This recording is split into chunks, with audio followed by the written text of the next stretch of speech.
ಭಾರತೀಯ ಸಂಸ್ಕೃತಿಯಲ್ಲಿ ಹಬ್ಬ ಹರಿದಿನಗಳು ಹಾಸುಹೊಕ್ಕಾಗಿವೆ. ಹಬ್ಬ ಹರಿದಿನಗಳು ಅವುಗಳ ಹಿನ್ನೆಲೆ ಏನೇ ಇರಲಿ, ಒಂದು ಹೊಸ ಚೈತನ್ಯವನ್ನು, ಒಂದು ಹೊಸ ರೂಪನ್ನು, ಬದುಕಿಗೆ ಒಂದು ಹೊಸ ದಿಕ್ಕನ್ನು ತೋರಿಸ್ತಕ್ಕಂಥ ಆಚರಣೆಗಳಿವು. ಆದಿಕಾಲದಿಂದಲೂ ಕೂಡ ಭಾರತೀಯ ಸಮಾಜದಲ್ಲಿ ಹಲವಾರು ಹಬ್ಬ ಹರಿದಿನಗಳು ಇದ್ದಾವೆ. ಪ್ರತಿಯೊಂದು ಹಬ್ಬಕ್ಕೂ ತನ್ನದೇ ಆದಂತಹ ಒಂದು ಆಧ್ಯಾತ್ಮಿಕ ಮೌಲಿಕ ಹಿನ್ನೆಲೆ ಇದೆ ಅಂತಕ್ಕಂಥದ್ದು ಬಹಳ ಮುಖ್ಯವಾಗಿ ನಾವು ಗಮನಿಸಬೇಕಾದಂತಹ ಅಂಶ. ಇಂದು ನಾವು ಮಕರ ಸಂಕ್ರಾಂತಿಯ ಸಡಗರದಲ್ಲಿ ಭಾರತೀಯ ಎಲ್ಲ ಸಂಸಾರಗಳು ಮುಳುಗಿವೆ. ಮಕರ ಸಂಕ್ರಾಂತಿ ಇದು ಒಂದು ಪರಿಸರದ ಹಬ್ಬ, ರೈತರ ಹಬ್ಬ, ಕಣ್ಮನ ಹಸಿರಿನಿಂದ ಮೇಳೈಸುವ ಒಂದು ಹಬ್ಬ. ಮಕರ ಸಂಕ್ರಾಂತಿಯಲ್ಲಿ ಭಾರತೀಯ ದೇಶದ ರೈತ ಕಸುಬು ಎಲ್ಲಿ ರೈತ ಸಂಭ್ರಮಿಸ್ತಕ್ಕಂಥ ದಿನ. ತನ್ನ ಬಹುಮುಖ್ಯವಾದಂತಹ ಜೀವನ ಸಹಪಾಠಿಗಳಾದ ಮಣ್ಣು, ಬೆಳೆ ಮತ್ತು ಆಕಳುಗಳನ್ನು ಪೂಜಿಸಿ ಸಂಭ್ರಮಿಸುವಂತಹ ದಿನ.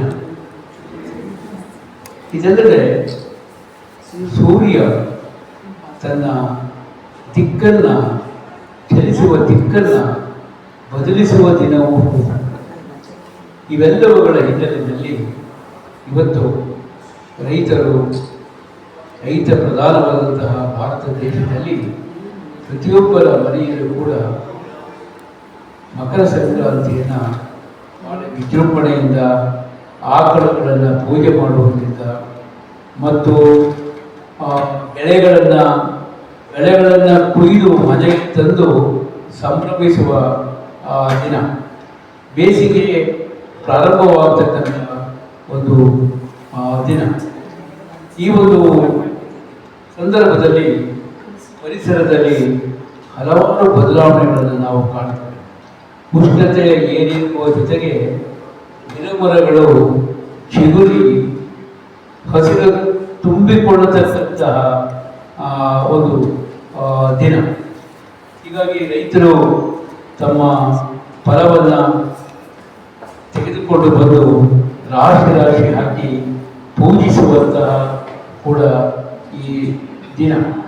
ಹೀಗಾಗಿ ಈ ಒಂದು ಸಂಭ್ರಮದಲ್ಲಿ ಹೇಗೆ ಸೂರ್ಯ ದಿಕ್ಕನ್ನು ಬದಲಿಸ್ತಾನೋ ಹಾಗೆ ನಮ್ಮ ಬದುಕಿನಲ್ಲಿ ನಮ್ಮ ಕೆಟ್ಟ ಆಲೋಚನೆಗಳಿಂದ ಒಳ್ಳೆಯ ಆಲೋಚನೆಗಳ ಕಡೆಗೆ ನಾವು ಆಲೋಚನೆ ಮಾಡ್ತಕ್ಕಂಥ ದಿನನೂ ಕೂಡ ಹೌದು.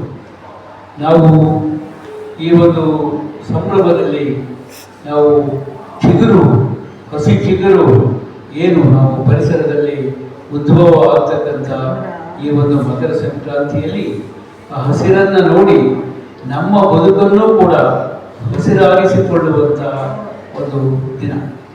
ಭಾರತೀಯ ಸಂಸ್ಕೃತಿಯಲ್ಲಿ ಪ್ರತಿಯೊಂದರಲ್ಲೂ ಕೂಡ ದೇವರನ್ನು ಕಾಣ್ತಕ್ಕಂಥ ಒಂದು ಅದ್ವೈತ ತತ್ವವನ್ನು ನಮ್ಮ ಭಾರತೀಯರು ಅನುಸರಿಸಿಕೊಂಡು ಬರ್ತಾ ಇದ್ದಾರೆ.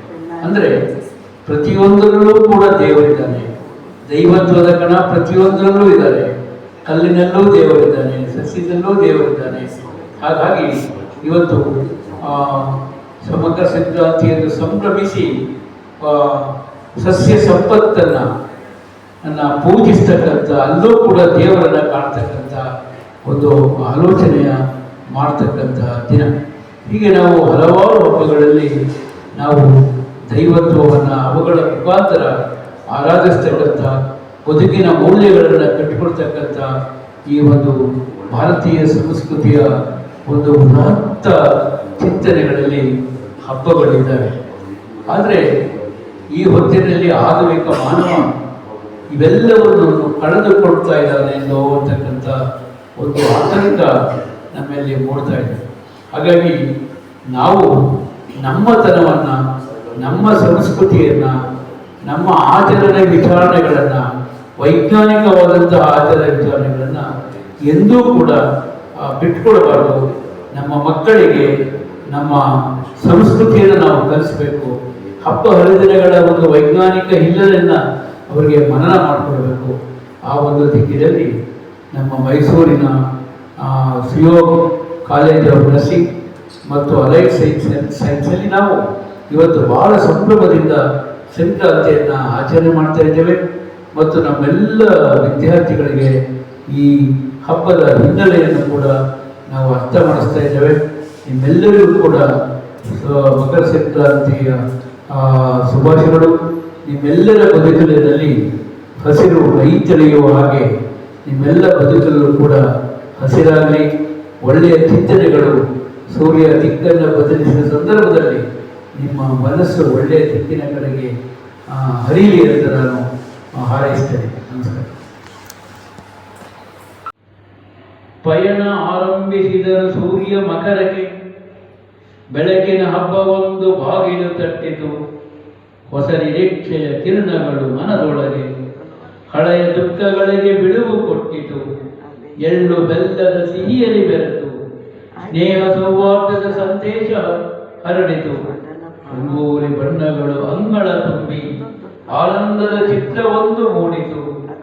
ಹಸಿರು ಹೊಲಗಳು ನಗುತ್ತಿವೆ ಎಂದು ಕೈಗೆ ಬಂದ ಫಲಕ್ಕೆ ಕೃತಜ್ಞತೆಯ ಹಾಡು. ಶ್ರಮದ ಫಲವನ್ನು ಸಂಭ್ರಮಿಸುವ ದಿನವಿದು. ಜೀವನಕ್ಕೊಂದು ಹೊಸ ದಿಕ್ಕಿನ ನಡೆ. ಮಕರ ಸಂಕ್ರಾಂತಿ ಹಬ್ಬ ತರಲಿ ಶಾಂತಿ, ಸಮೃದ್ಧಿ, ಸಂತಸ ಬೆಳಕು ಪ್ರತಿ ಮನದಲ್ಲಿ ನೆಲೆಸಲಿ ಸದಾ. ಸಕಾರಾತ್ಮಕ ಚಿಂತನೆಯ ಹೊಸ ಹೆಜ್ಜೆ ಮೂಡಲಿ ನಿಮ್ಮೆಲ್ಲರ ಬದುಕಿಗೆ.